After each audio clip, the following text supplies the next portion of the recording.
بخشے نہیں جاؤ گے۔ جیسے ہی خیال آیا پھر دوڑنے لگے، پھر خیال آیا دوڑتے دوڑتے کہاں جا رہے ہو؟ حضور کی بارگاہ میں، ارے کونین کے والی کی بارگاہ میں جا رہے ہو، ادب کے ساتھ چلو، ادب کے ساتھ۔ اے کوئے نبی، اے جانے والے یہ کوئے نبی ہے، یہاں پر سانس لینا بھی بے ادبی ہے، تم کہاں جا رہے ہو؟ پھر تو وہ ڈھیلے ہو گئے۔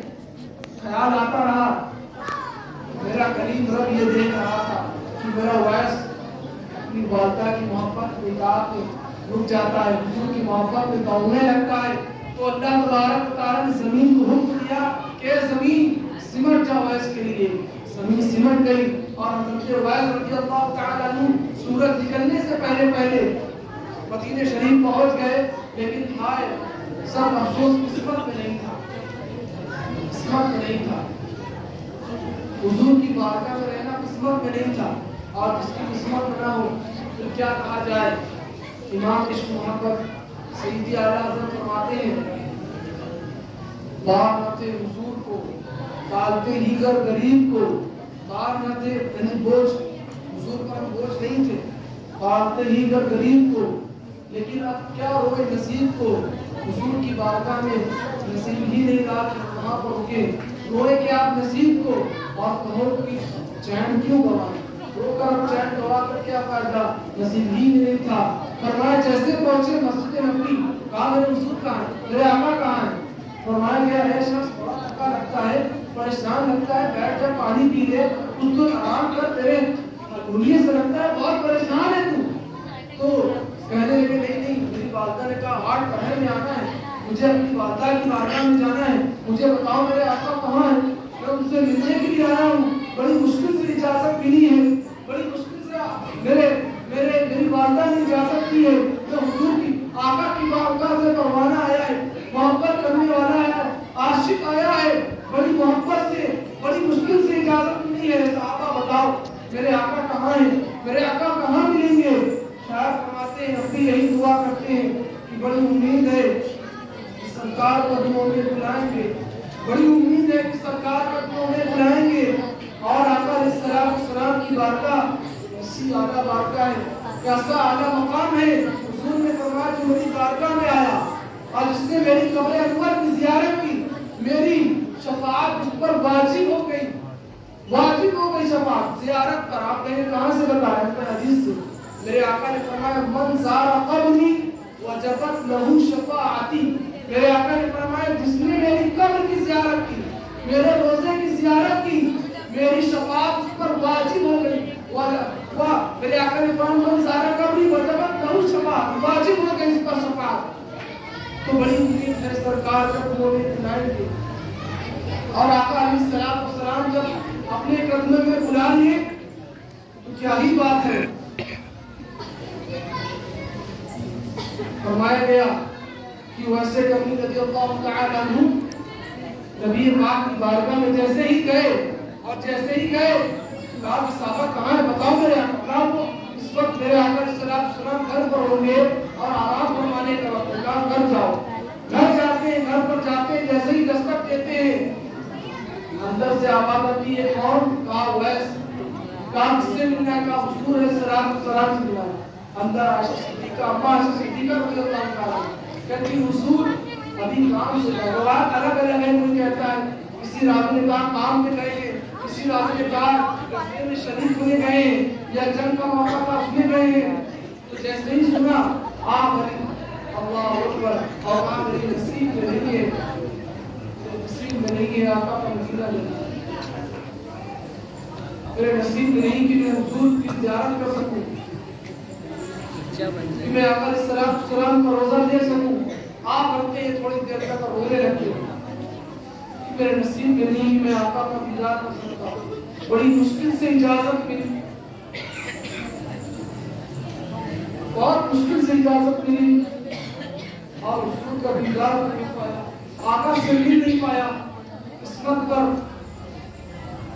آپ رونے لگے، اور اس کے بعد کہا کہ اے شخص تو گاؤں میں بتا دوں کہ خلا شخص ہے، کہا نہیں میں جاتا ہوں، میری والدہ نے کہا کہ 8 پہر میں آنا ہے، 8 پہر میں واپس آنا ہے، میں جا رہا ہوں، میری والدہ میرا انتظار کر رہی ہوں گی، میرے کا کوئی نہیں ہے، میری امی میرا انتظار کر رہی ہوں گی، میری والدہ میرا انتظار کر رہی ہوں گی، میں نہیں رک سکتا یہاں پر.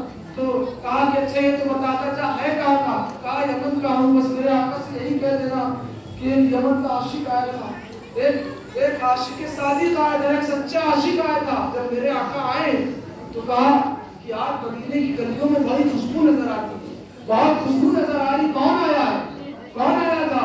تو میرے آقا صلی اللہ علیہ وسلم نے کہا کہ کیا وہ یمن کا رہنے والا تھا؟ یمن کا نام بتا. ہاں وہ یمن کا ہے. اما عائشہ صدیقہ فرماتی ہاں رسول اللہ وہ یمن کا رہنے والا ہے، وہ یمن سے آیا تھا اور یمن کا رہنے والا تھا، یمن سے آیا تھا. کہہ رہا تھا کہ بہت محبت کرتا ہوں حضور سے. کہا کہ ارے وہ میرا اویس تھا. میرے آقا علیہ السلام نے پہچان لیا. کوئی ضروری نہیں ہے یہ کہ ہم حضور سے قریب ہوں تبھی میرے آقا پہچانے. میرے آقا علیہ السلام دور سے بھی اپنے غلاموں کو پہچان لیتے ہیں. محبت ہونی چاہیے، محبت حضور سے ہونی چاہیے، کہیں بھی ہو دنیا میں، کہیں بھی ہو دنیا میں. آقا علیہ السلام پہچان لیں گے، نبی پاک علیہ السلام اس کو جان لیں گے. آقا علیہ السلام اس کی شفاعت ضرور کرائیں گے. محبت ہونی چاہیے. کہا میرا ویسا ایک عائشہ کا تم نے ان سے دعا کرائی، کیا میری امت کا وہ شخص ہے یہ کہ اگر وہ اللہ کی بارگاہ میں دعا کرتے اللہ قبول کر لے گا اس کی دعا کو، تم نے دعا کیوں نہیں کرائی؟ کہا کہ رسول اللہ بہت جلدی میں تھے اور بہت جلدی چلے گئے. ان کو اپنی والدہ کہا کہ وہ اپنی والدہ کا فرما بردار ہے اور اللہ کی یہ ادا بہت پسند آئی، بہت پسند آئی. میرا اللہ اس ادا کو اللہ نے اتنا پسند فرمایا، اتنا پسند فرمایا کہ اللہ نے فرمایا محبوب اگر یہ امتی آپ کا میری بارگاہ میں دعا کرے گا تو میں اس کی دعا سے آپ کی آدھی امت کو بخش دوں گا. آدھی امت یہ مقام ملا کیسے ملا؟ عشق رسول کی بدولت، محبت رسول کی بدولت. آج عشق رسول کھو چکے ہیں، آج ہماری زندگی عشق رسول سے دور ہو چکی ہے، حضور سے محبت نکل چکی ہے. کیا آپ جانتے ہیں صحابہ نے کیسی محبت کی؟ ارے ہم نماز ہی کا وقت نہیں دے پا رہے، صحابہ نے اپنی جان دی ہے. حضرت ایک جلیل قدر صحابی ہے، کامل نوجوان اور بالکل شباب، بالکل جوانی کی حالت ہے، بالکل جوانی کی حالت. حضرت حنظلہ رضی اللہ تعالی عنہ فرمایا بالکل جوان ہے، نئی شادی ہوئی ہے، بالکل نئی تازہ ترین. فرمایا گیا پہلی رات نے شادی کی، پہلی رات شادی کی کتنی اچھی رات ہوتی ہے اور یقیناً نکاح سنت ہے میرے آقا علیہ السلام کی اور اس میں عبادت ہے میرے آقا علیہ السلام کی. سنت پر عمل کرنا ہی عبادت ہے، نیکی ہے.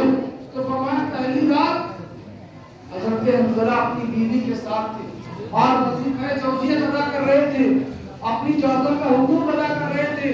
ندا دینے والی نے کہیں کہا ہوشیار ہوشیار، میرے آقا نے بلایا ہے.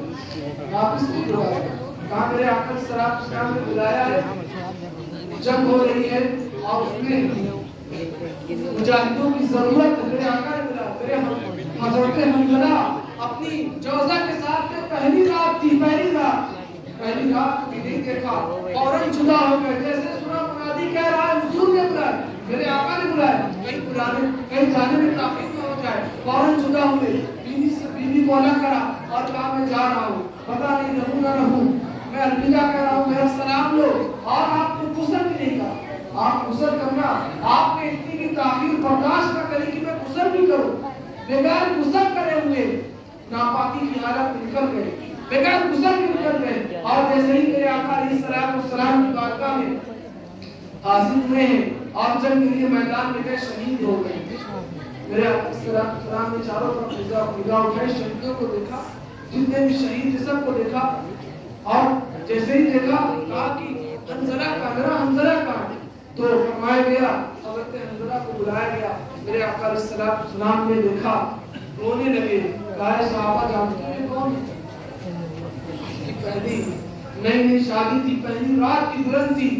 اس نے میرا حکم سنا کہ میرے آقا نے بلایا ہے، میرے آقا نے مجھ کو طلب فرمایا ہے. فوراً چلا گیا، فوراً میرے حکم پر آ گیا اور شہید ہو گیا. یہ نہیں دیکھا کہ پہلی رات تھی، پہلی دلہن تھی، اس کو جدا کر کے چلا آیا اور میری جان نثاری پر مجھ پر اپنی جان قربان کر دی اللہ کے دین کے واسطے. میری جان کو قربان کر دیا. درود شریف پڑھ. اللہم صلی